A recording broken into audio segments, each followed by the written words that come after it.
आज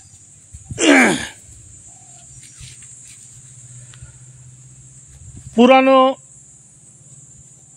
दिनेर स्मृति रोमंथन करते आज पहुँचे गेছি আমার সেই হস্টেল জীবনের পুরানো জায়গায়। আমি এখন আসে পৌঁছাইলাম হরিয়াল ঘাটি, ভৈরববাঁকি নদীর হরিয়াল ঘাটিতে। এই জায়গাটা আমার জীবনের স্মৃতির অনেকটা অংশ বহন করে, কারণ গ্রীষ্মকালে যে গ্রীষ্মকালীন ছুটি তখনকার দিনে পাওয়া যেত। এখন হয়তো জানুয়ারি সেশন শুরু হয়ে গেছে, কিন্তু আমাদের সময় মার্চ এপ্রিলে সেশন শুরু হইতো। তো সেই কারণেই এই জায়গাটা আমার জীবনের প্রায় 93 সাল থেকে 97 সাল বহন করেছে। এই জায়গাটা একটা ঐতিহাসিক জায়গা, কারণ আমার জীবনের প্রায় 4-5টা বছর এই জায়গাটা আপনারা দেখতে পাচ্ছেন। হয়তো জায়গাটা যদি অন্যান্য দেশে হইতো তো এটা একটা বিরাট জায়গা, কারণ এই জায়গাটা আমরা স্নান করে বড় হয়েছি।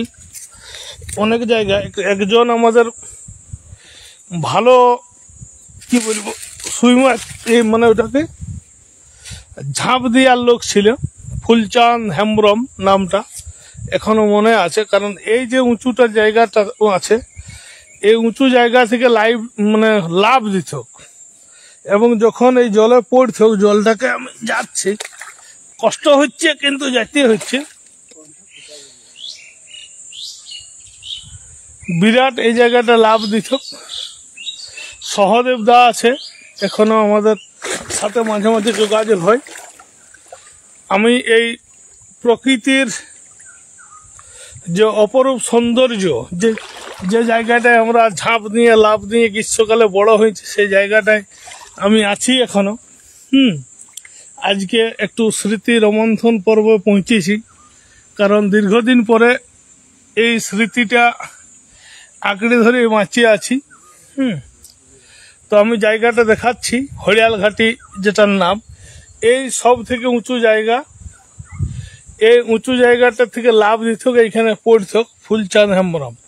মানে মাটি ছোঁয়ার আগে যে পরিবর্তনটা করত আমরা দেখে শিখেছি ফুলচাঁদ হেমব্রমকে দেখে।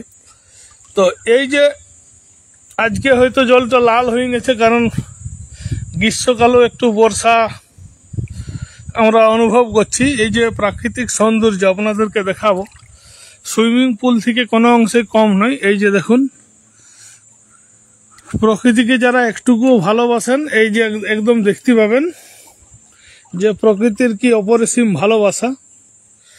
সেই ভালোবাসায় হাবুডুবু খাইতে খাইতে আমরা কিন্তু এই জায়গাটাকে উপভোগ করতাম। নামটা হরিয়াল ঘাটি। আমাদের যে ঢেঙ্গাম এবং সগড়ভাঙ্গা, তার মাঝখানে একটা পাড়া, তার এই জায়গাটা দিয়ে আমাদের ভৈরববাঁকি নদী প্রবাহিত হয়েছে। যতদূর তাকাবেন ভৈরববাঁকি যে নদী, যার জলে কিন্তু আমি এখনো আছি। এই যে প্রকৃতির সৌন্দর্য, এখানে মাঝে মাঝে আমরা আমাদের যারা ভালোবাসে তারা মাঝে মাঝে এখানে আসে। যেমন অচিন্ত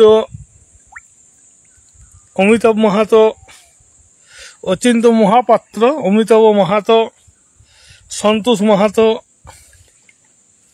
এরা এই জায়গাগুলো কিন্তু উপভোগ করতে মাঝে মাঝে আমাকে ফোন করে। তার সাথে সাথে আপনারা জানেন যে অভিষেক ব্যানার্জি আমাদের বাঁকুড়া জেলায় যখন পদার্পণ করেন, তখন আমার একটা গৃহবন্দী করার মতো অবস্থা প্রশাসন করেছিল। তো এই জায়গাটায় আমাকে সেইখানে কিন্তু ওরা আটকায় রেখেছিল, যে অভিষেক ব্যানার্জি যেহেতু সিমডাপাল এলাকা দিয়ে প্রবেশ করছে, যাতে আমি আটকা পড়ে থাকি। আমাদের তৎকালীন বিডিও সাহেব, আইসি সাহেব কিছু আমার এই নিকটতম লোককে এনগেজ করেছিল যাতে সঞ্জয় মাহাতো কোনো মতো ওই এলাকায় অনুপ্রবেশ করতে না পারে, তার জন্য আটকায় রাখতে হবে। তো সেই কাজটা আমাদের অচিন্ত মহাপাত্র, সন্তোষ মাহাতো, অমিতাভ মাহাতো ওরা সেই দায়িত্বটা পালন করেছিল। তো আপনারা এই প্রাকৃতিক সৌন্দর্য উপভোগ করতে একদম পারেন। প্রকৃতি এইখানে তার অকৃপণ ভালোবাসা ঢেলে দিয়েছে।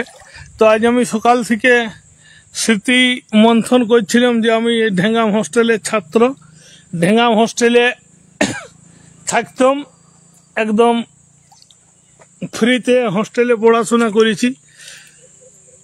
কারণ সেই সময় যিনি সেক্রেটারি ছিলেন আমার কাকা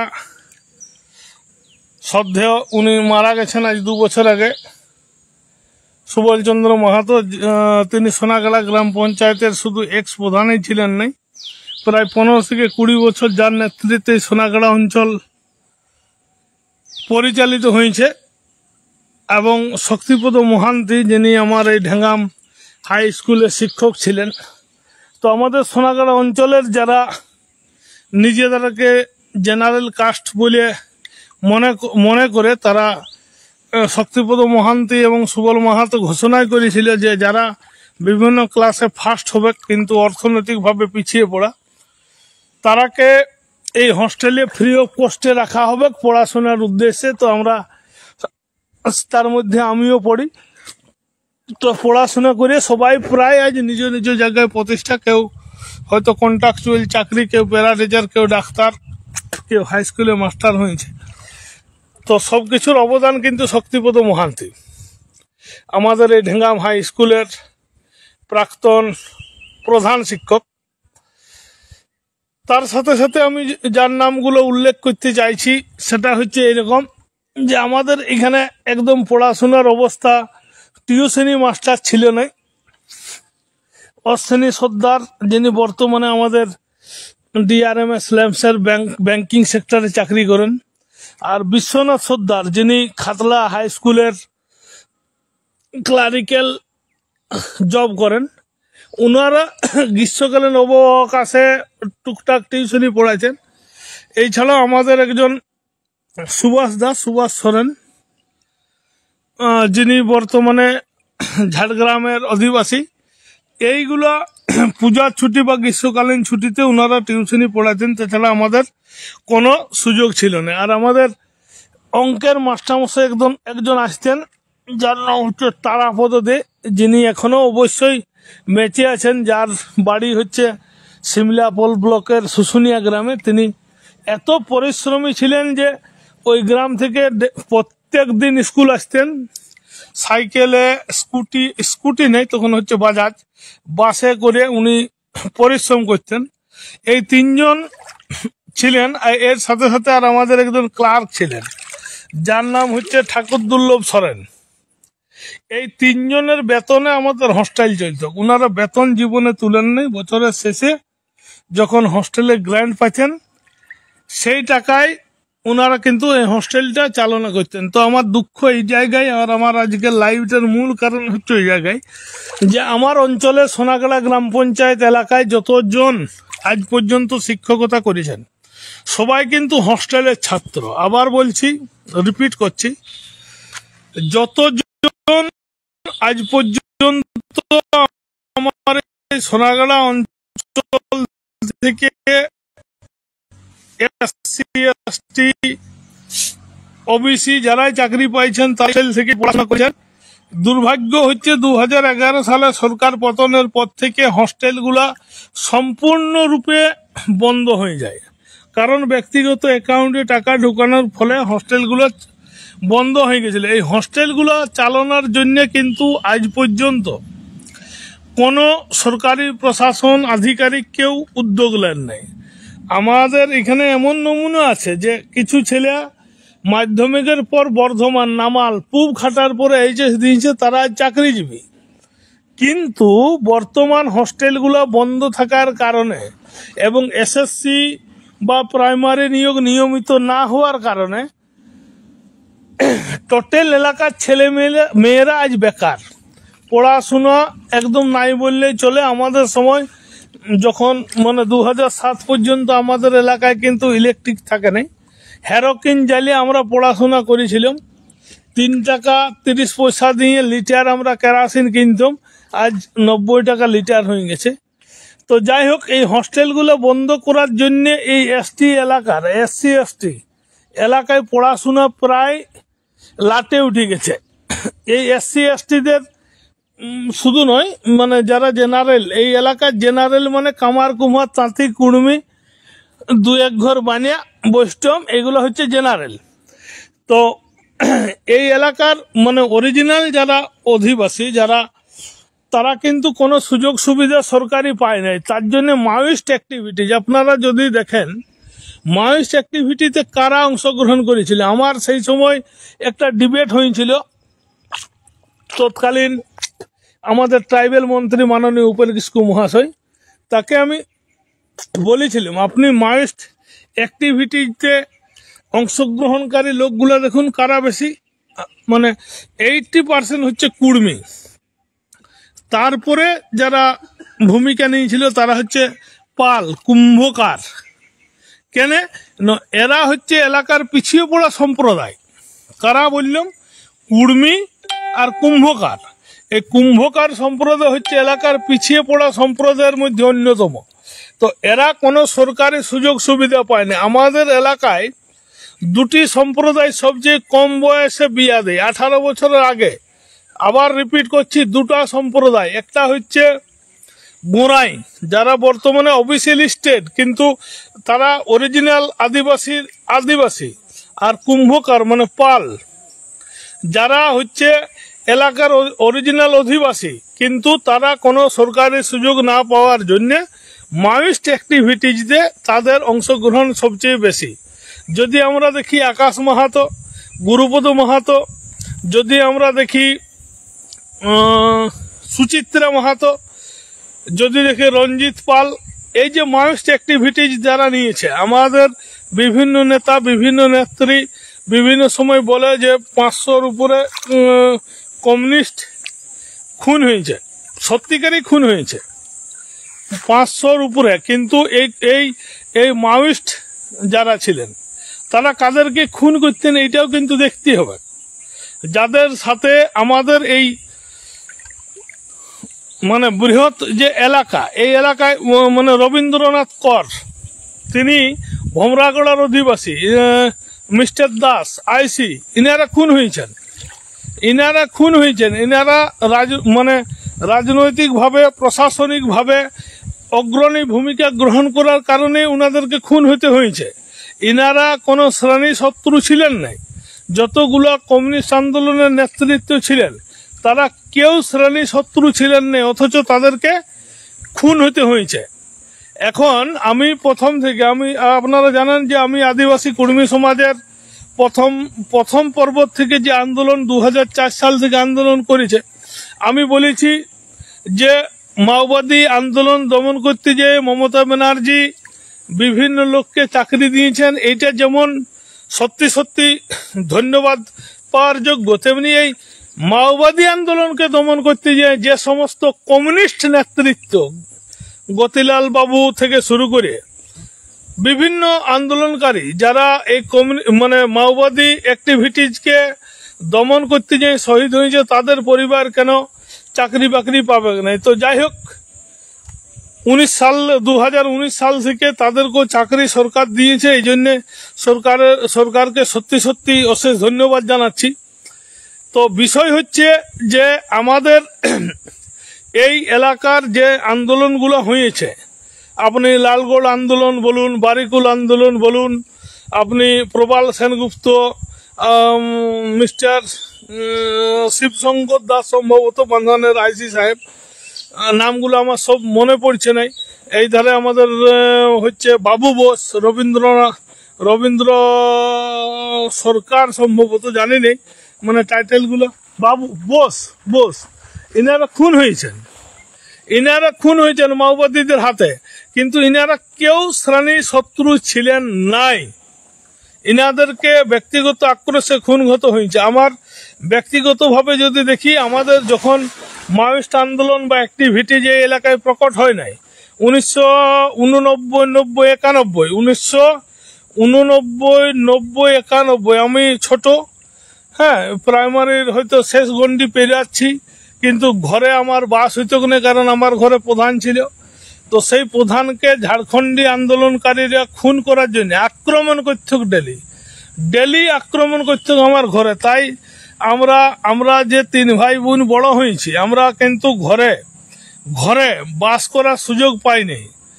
আর আমার কাকা যিনি প্রধান ছিলেন তিনিও বাস করার সুযোগ পান নাই। তার নিচে চিতি সাপ মরেছিল। এত মানে এইভাবে আমরা আত্মগোপন করতাম প্রতিদিন। আমার বললাম যে আমার মা যিনি ওই পরিশ্রম করে, মানে ওই যে 10 টাকা সপ্তাহে দিতেন শাল পাত তুলে, কেন্দ পাত তুলে বই কেনার পয়সা দিত, সেই মায়ের হাতের মানে মাড় ভাত আর সল্লা শাকের ভাজা না খাইলে 45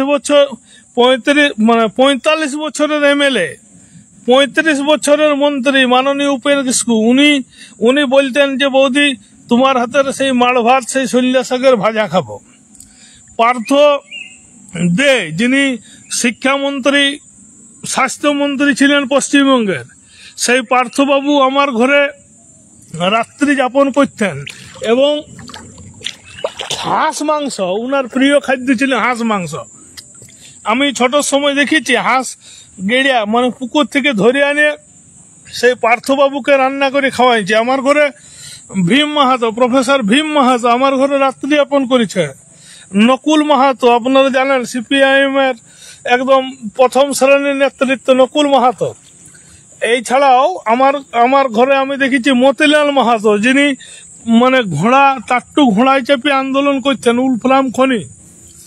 আমার ঘরে আমি দেখেছি আমার ছোটবেলায়, তখন উনি টাট্টু ঘোড়া ত্যাগ করে সেই সাইকেল নিয়ে আসতেন, আমার কাকাকে সামনে সাইকেলে চাপায় নিয়ে যেতেন। আমি সেই আন্দোলন সামনে থেকে দেখেছি। আমি মহন্ত চৌধুরী যিনি এই এলাকার ডাক্তার, রাজাকাটাই বাড়ি, যিনি তৎকালীন যে কমিউনিস্ট আন্দোলনের যারা শীর্ষ নেতৃত্ব ছিল, যারা সিদ্ধার্থ শঙ্কর রায়ের আমলে গুলি বন্দুক খাইয়ে চিকিৎসা করত, সেই তার যে ট্রিটমেন্ট ব্যাগ আমার ঘরে এখনো সংরক্ষিত আছে। আমার মা সেগুলোকে প্রত্যেক দিন সম্মান জানায়, আমার ঘরে এখনো আছে। তো আমি সেই পরিবারের সন্তান হওয়া সত্ত্বেও আমি 2004-05 সালে যখন এই কুর্মী আন্দোলন আমাদের বাঁকুড়া জেলায় চরম, অন্যান্য জেলায় এতটা অ্যাক্টিভিটি দেখায় না, আমি আবার বলছি, কুর্মী আন্দোলনে যখন চরম তখন 3-man কমিটি গঠন করে কমিউনিস্টরা 3-man কমিটি গঠন করে। 3-man কমিটির মধ্যে নকুল মাহাতো, মন্ত্রী পার্থ দে এবং সোড়ানন পান্ডে। আপনারা সোড়ানন পান্ডে কমিউনিস্ট আন্দোলনের একজন অন্যতম নেতৃত্ব আমাদের বাঁকুড়া জেলায়, আপনারা হয়তো অনেকেই মনে করতেও পারেন। সেই 3-man কমিটি গঠন করা হয়। আমি সেখানে ছিলাম সশরীরে, আমি বাচ্চা হলেও সেখানে গিয়েছিলাম। তো এইভাবে আমাদের কুর্মী আন্দোলনকে বামপন্থীরা শেষ মুহূর্তে সম্মান যখন প্রদর্শন শুরু করেন, তখন আমাদের একটা রানীবাঁধে সভা হয়েছিল। সেই সভাতে আমাদের মাননীয় কমরেড উপেন বাবুর কাছে প্রশ্ন তুলে পার্থ দে মহাশয় তিনি বললেন যে কুর্মীদের আন্দোলন এরকম চরম জায়গায় যাচ্ছে উপেন বাবু, এরপর ভাববার সময় হয়েছে। তো উনি একটা কথা বলেছিলেন যে উনার ব্রেন চলে গেছে, উনাকে রাঁচিতে ভর্তি করার দরকার। তো উনি বলেছিলেন যে কাকে ভর্তি করিবে দেখিব। তার পরবর্তীকালে উপেন বাবু মানে জয়লাভ করলেও উনি কিন্তু মন্ত্রিত্ব পান নাই, বিনিময়ে মন্ত্রিত্ব পাইছিলেন দেবলীনা হেমব্রম। 25 বছর যিনি মন্ত্রী ছিলেন তাকে বাদ দিয়ে দেবলীনা হেমব্রম। আমাদের আপনারা জানেন বাঁকুড়া জেলা বর্তমানে দেবলীনা হেমব্রম হচ্ছে CPIM এর বাঁকুড়া জেলা সম্পাদক, যিনি লাস্ট যে আমাদের সভা হয়েছিল কলিকাতায়, সেখানে উনি বক্তব্য রেখেছিলেন সাঁওতালি মাধ্যমে এবং বাংলায় উভয় ক্ষেত্রে।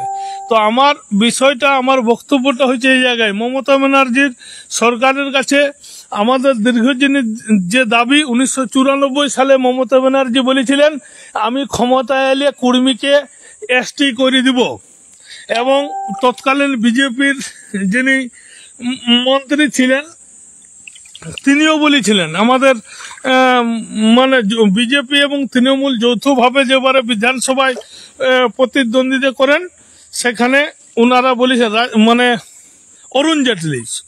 অরুণ জেটলি উনিও বলেছিলেন। তো দুর্ভাগ্যের বিষয় হচ্ছে তারা বলার পরেও কুর্মী এসটি হয় না কি কারণে সেটাও আপনাদের কাছে জানা দরকার।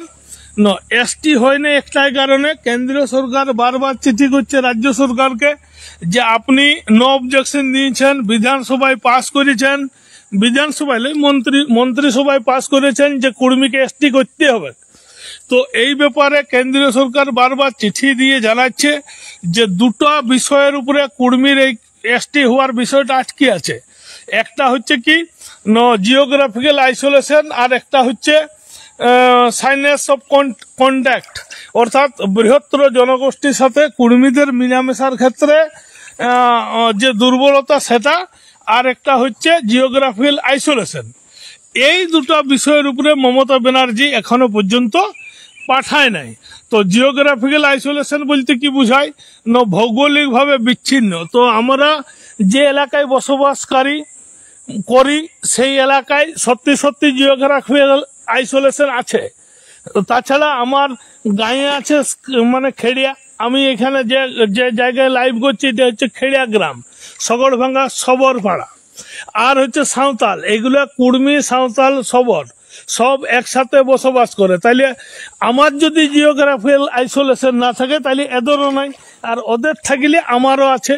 অর্থাৎ এই জায়গায় আমরা হচ্ছে একদম সফল। দ্বিতীয় হচ্ছে মিলামেশার ক্ষেত্রে লাজুকতা।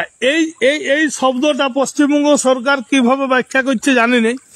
তো মিলামেশার ক্ষেত্রে মানে আমরা যে সমাজের অন্যান্য জাতিগোষ্ঠীর সাথে মিশতে পারি নাই, তার সবচেয়ে বড় প্রমাণ হচ্ছে আমাদের মাহাতোদের বিয়া শাদী সমস্ত কিছু হয় মাহাতো ভার্সেস মাহাতোদের মধ্যে, অন্য কোনো জাতির মধ্যে হয় নাই।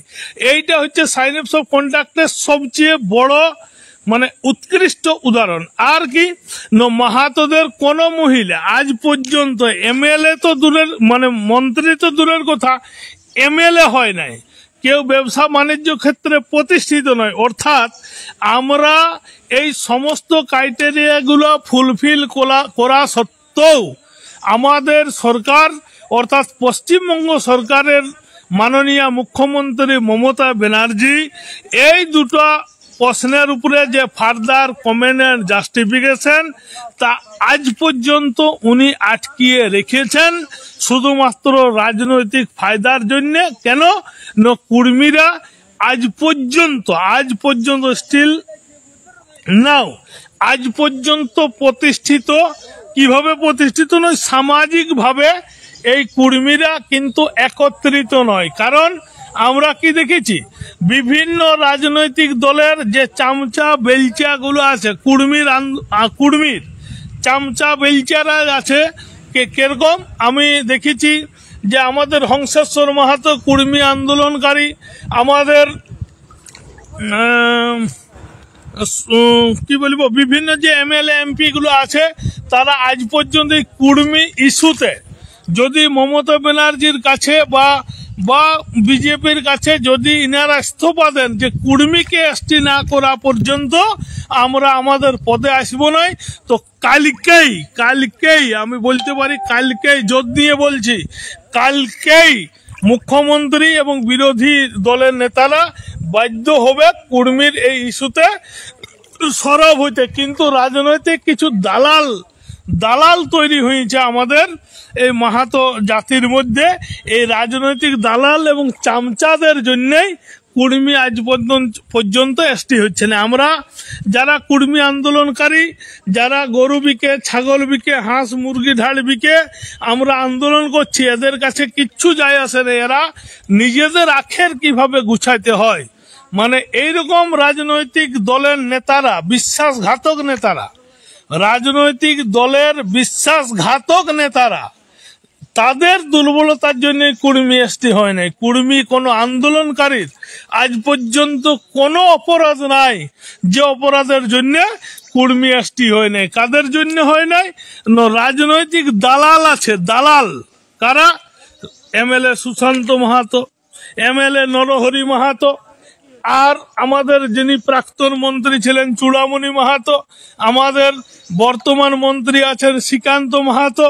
ইনারা যদি এক বাক্যে বলেন কুর্মীকে এসটি না করা পর্যন্ত আমরা পদত্যাগ করছি সমস্ত পদ থেকে, তো কালকেই মমতা ব্যানার্জি, শুভেন্দু অধিকারী, দিল্লি সরকার ইনারা কিন্তু কুর্মীকে এসটি করতে বাধ্য হবেন। কিন্তু এই রাজনৈতিক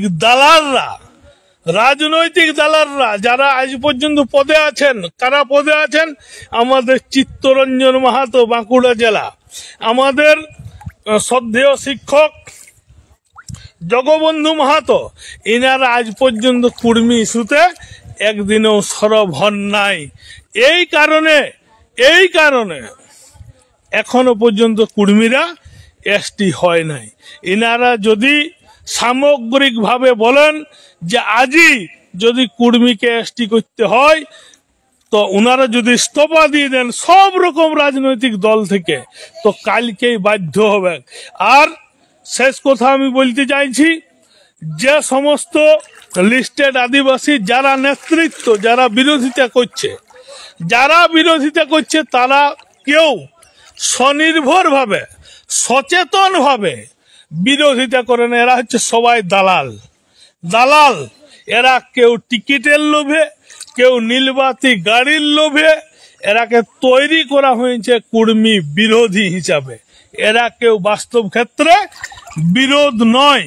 আজ আপনাদেরকে বলছি, ধনঞ্জয় সর্দার বাই নেমে বলছি, ধনঞ্জয় সর্দার উনি বলেছেন কুড়মালি কোনো ভাষা নাই, কুড়মালি কোনো ভাষা নাই। কিন্তু আপনারা জানেন যে ওয়েস্ট বেঙ্গলে, ঝাড়খণ্ডে, উড়িষ্যায় বিভিন্ন বিশ্ববিদ্যালয়ে পঠন পাঠন চলছে কিসে? কুড়মালি ভাষাতে। তাইলে কারা অস্বীকার করেছে? এই নেতাগুলো যে অস্বীকার করছে, মানে এরা এত বড় মহান পণ্ডিত যে বিশ্ববিদ্যালয় থেকেও এরা বেশি জানে। তাইলে 1 নম্বর। 2 নম্বর হচ্ছে রতনলাল